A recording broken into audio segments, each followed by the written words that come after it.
In Fergus, creating and managing your customers is quick and easy. Let's walk through the process step by step. You can create a customer while setting up a new job or directly from the customer's page. Here's how to do it from the customer's page. On the right-hand side, select Add New Customer.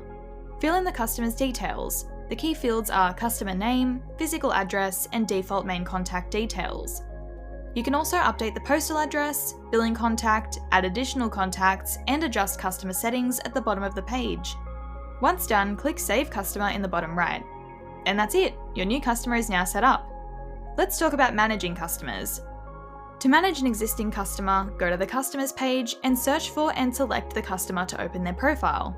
From here, you can edit customer details using the pencil icon, add a new job to this customer, attach notes for future reference, and delete or merge the customer via the three-dot menu in the top right corner. When you open a customer's profile, you'll land on the Jobs page, which provides a status board of this customer's specific active jobs. Scrolling down reveals a complete history including archived and completed jobs. There are a few other tabs as well. Site addresses. View all site locations linked to this customer. Emails. Access a record of emails sent to the customer in the past 3 years. Recurring jobs. See a list of all recurring jobs for this customer. Files and photos. Store and manage files and images related to this customer. And finally, invoices. View all invoices created for this customer. At the top left of the page, you'll find 2 grey buttons for customer reports and statements.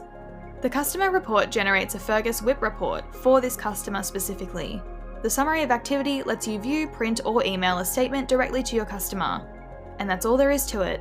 With Fergus, creating and managing your customers is simple and efficient.